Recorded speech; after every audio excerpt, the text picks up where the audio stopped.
Assalamualaikum warahmatullahi wabarakatuh. Perkenalkan, nama saya Nurul Agustin dari Prodi PGMI Pendidikan Guru Madrasah Ibtidaiyah semester 3 dari Fakultas Ilmu Keislaman Universitas Islam Al-Ihya Kuningan. Di sini saya membuat video jawaban UTS dengan mata kuliah pembelajaran IPS, dosen pengampu Bapak Ayep Saifuddin MPDI. Untuk nomor 1 yaitu soalnya apa pengertian pembelajaran IPS dan kenapa mahasiswa PGMI harus mempelajari mata kuliah ini. Untuk jawabannya yaitu pengertian pembelajaran IPS adalah suatu upaya yang akan secara sengaja oleh pendidik untuk menyampaikan ilmu pengetahuan berkaitan dengan isu-isu sosial dan kewarganegaraan untuk diajarkan di setiap anak tingkat SD sampai sekolah menengah. Di sini kenapa mahasiswa PGMI harus mempelajari mata kuliah ini, yaitu karena ilmu pengetahuan sosial merupakan salah satu mata pelajaran wajib dalam pendidikan di tingkat dasar maupun menengah.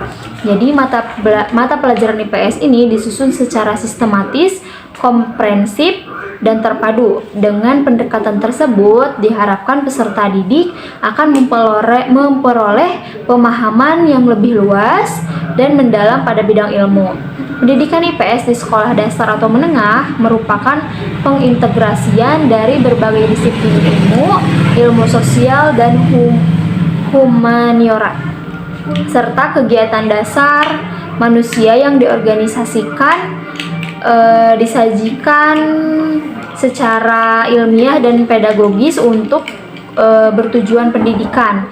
Pendidikan IPS untuk sekolah disajikan terpadu dengan mengintegrasikan beberapa disiplin ilmu yang ditujukan untuk kepentingan pendidikan. Keterpaduan berbagai disiplin ilmu untuk siswa ini diharapkan mampu mencapai tujuan dari pendidikan itu sendiri. Untuk soal nomor 2 yaitu soalnya jelaskan secara singkat teori belajar BHP heuristik dan penerapannya dalam pembelajaran IPS. Di sini teori BHP heuristik yaitu berpandangan bahwa belajar adalah perubahan tingkah laku. Seseorang dianggap telah belajar sesuatu jika ia telah mampu menunjukkan perubahan tingkah laku. Pandangan BHP heuristik mengakui pentingnya masukan dan input yang berupa stimulus dan keluaran atau output yang berupa respon. Sedangkan apa yang terjadi di antara stimulus dan respons dianggap tidak penting diperhatikan sebab tidak bisa diamati dan diukur. Yang bisa diamati dan diukur hanyalah stimulus dan respon. Penerapan teori ini dalam pembelajaran bahwa kegiatan belajar ditekankan sebagai aktivitas yang menuntut siswa untuk mengungkapkan kembali pengetahuan yang sudah dipelajari. Penyajian materi pembelajaran mengikuti urutan dari bagian-bagian ke keseluruhan. Pembelajaran dan evaluasi lebih mengutamakan hasil dan evaluasi menuntut hanya satu jawaban benar. Jawaban yang benar berarti siswa telah menyelesaikan tugas belajarnya. Di sini ada tokoh-tokoh aliran BHP heuristik, diantaranya adalah Thorndike, Watson, Clark Hull, Edwin Guthrie, dan Skinner. Di sini untuk penerapannya yaitu teori BHP heuristik dengan model hubungan stimulus dan respons mendudukkan orang yang belajar sebagai individu yang pasif. Respon atau perilaku tertentu dengan menggunakan metode drill atau pembiasaan semata. Munculnya perilaku akan semakin kuat bila diberikan reinforcement dan akan menghilang bila dikenai hukuman. Teori BHP heuristik dalam kegiatan pembelajaran IPS tergantung dari beberapa hal seperti tujuan pembelajaran, sifat materi pelajaran, karakteristik pelajar, media, dan fasilitas pembelajaran yang tersedia. Pembelajaran yang dirancang dengan berpijak pada teori behavioristik memandang bahwa pengetahuan adalah objektif, pasti, tetap, tidak berubah. Pengetahuan telah terstruktur dengan rapi sehingga belajar adalah perolehan pengetahuan, sedangkan mengajar adalah memindahkan pengetahuan ke orang yang belajar atau dari pendidik ke seorang pelajar. Untuk soal nomor 3, yaitu jelaskan secara singkat teori belajar kognitif dan penerapannya dalam pembelajaran IPS. Di sini teori belajar kognitif yaitu keterlibatan siswa secara aktif sangat penting untuk menarik minat dan meningkatkan retensi belajar. Perlu mengkaitkan pengetahuan baru dengan struktur kognitif yang telah dimiliki siswa. Tokoh-tokoh teori kognitif adalah Jean Piaget, Ausubel, dan Brunner. Menurut Piaget, kegiatan belajar terjadi sesuai dengan pola tahap-tahap perkembangan tertentu dan umur seseorang, serta melalui proses asimilasi, akomodasi, dan ekuilibrasi. Sedangkan Brunner mengatakan bahwa belajar terjadi lebih ditentukan oleh cara seseorang mengatur pesan atau informasi dan bukan ditentukan oleh usia. Suatu proses belajar akan terjadi lewat tahap-tahap enaktif, ikonik, dan simbolik. Dari sisi lain, Ausubel mengatakan bahwa proses belajar terjadi apabila seseorang telah mampu mengasimilasikan pengetahuan yang telah dimilikinya dengan pengetahuan baru. Proses belajar akan terjadi melalui tahap-tahap memperhatikan stimulus, memahami makna stimulus, menyimpan dan menggunakan informasi yang sudah dipahami. Di sini untuk penerapan pembelajaran IPS-nya yaitu teori Piaget. Menurut Piaget yaitu perkembangan kognitif dapat dibagi menjadi beberapa stadium. Hal ini berarti fungsi kognitif pada umur yang dibedakan satu sama lain. Yang pertama yaitu tahap sensomotorik kognitif, yaitu dari usia 0 sampai 2 tahun. Tahap ini merupakan masa di mana segala tindakan bergantung melalui pengalaman indrawi. Dalam perkembangan kognitif, intelijensi anak baru nampak dan aktivitas motorik sebagai reaksi stimulasi sensorik. Dalam stadium ini, yang penting adalah tindakan-tindakan konkret yang bukan tindakan yang imajiner atau hanya dibayangkan saja. Itu yaitu tahap praoperasional. Yang B itu tahap operasional intuitif, yaitu dari umur 2 sampai 7 tahun. Pada tahap ini, individu tidak ditentukan oleh penguasaan bahasa yang sistem. Untuk yang C yaitu tahap konkret operasional, yaitu dari umur 7 sampai 11 tahun. Tahap ini dapat digambarkan sebagai menjadi positif ciri-ciri yang negatif pada stadium berpikir praoperasional. Cara berpikir anak yang operasional konkret kurang egosentrik, ditandai oleh desentrasi yang besar. Artinya anak sudah mampu untuk memperhatikan lebih dari satu dimensi sekaligus dan juga untuk menghubungkan dimensi-dimensi ini satu sama yang lain. Untuk tahap yang D yaitu tahap formal operasional. Di sini yaitu 11 tahun ke atas. Pada tahap ini individu mengembangkan pikiran formalnya. Mereka dapat mencapai logika dan rasio serta dapat menggunakan abstraksi. Berpikir pada tahap ini mempunyai dua sifat penting, yaitu sifat deduktif, hipotesis, dan kombinatoris. Dalam sifat ini, deduktif hipotesis, anak akan memikirkan dulu secara teoritik, menganalisis masalahnya dengan penyelesaian hipotesis yang mungkin ada.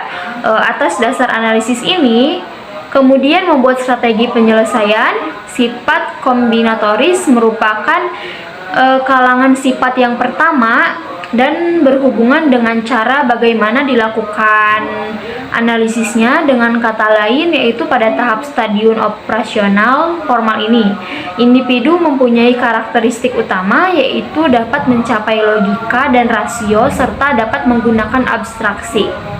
Untuk nomor 4, yaitu apa perbedaan teori belajar konstruktivistik dengan teori humanistik. Di sini teori belajar konstruktivistik menekankan pada usaha mengembangkan manusia dan masyarakat yang memiliki kepekaan, mandiri, bertanggung jawab, dapat mendidik dirinya sendiri sepanjang hayat, serta mampu berkolaborasi dalam memecahkan masalah. Untuk itu diperlukan layanan pendidikan yang mampu melihat kaitan antara ciri-ciri manusia tersebut dengan praktek-praktek pendidikan dan pembelajaran untuk mewujudkannya.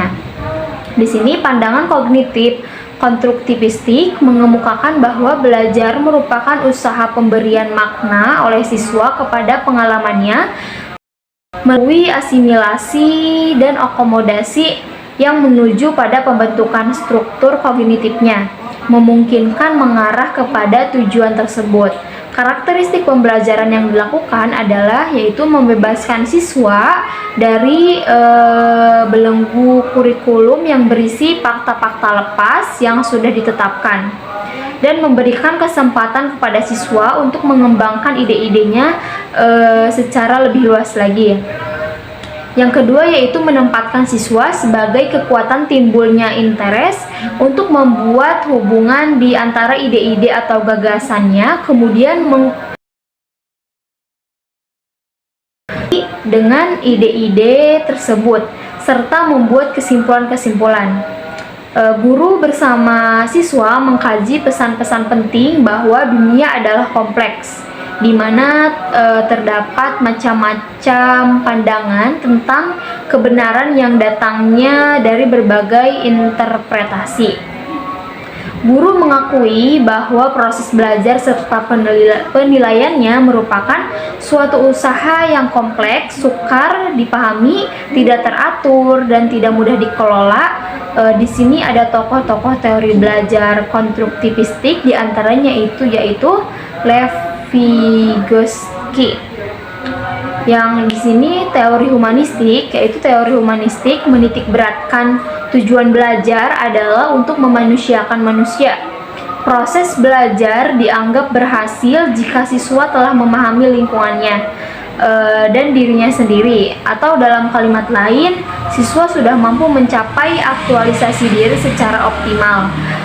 Di sini teori ini dalam kegiatan pembelajaran cenderung mengajak siswa untuk berpikir induktif. Teori ini juga mementingkan faktor secara aktif dalam belajar. Teori ini di sini ada beberapa faktor. Di sini ada beberapa tokoh penganut aliran humanistik, yaitu Kolb, dengan konsepnya tentang 4 tahap dalam belajar, yaitu yang pertama pengalaman konkret, pengalaman aktif dan relektif, konseptualisasi, dan eksperimen aktif. Yang kedua yaitu ada Honey Munford, yaitu menggolongkan siswa menjadi 4, yaitu aktivis, reflektor, teoris, dan pragmatis. Di sini ada Habermas, yaitu membedakan 3 macam atau tipe belajar, yaitu teknis, belajar praktis, dan belajar emansipatoris. Ada juga Bloom dan Krathwohl dengan 3 kawasan tujuan belajarnya, yaitu yang pertama kognitif, yang kedua afektif, dan yang ketiga psikologi. Untuk nomor 5 yaitu soalnya strategi belajar seperti apa yang Anda gunakan di kelas untuk memunculkan minat belajar siswa khususnya dalam mata pelajaran IPS. Mungkin di sini strategi yang bakalan saya ambil ketika belajar di suatu SD yaitu untuk memunculkan minat kepada siswa tentang pembelajaran IPS. Mungkin kan kalau ilmu pengetahuan sosial itu tentang lebih ke sosial. Jadi mungkin nanti saya akan mengajak siswi untuk keluar mungkin di luar kelas untuk belajar dan mengetahui tentang pembelajaran IPS lainnya yang berkaitan langsung di luar, seperti tentang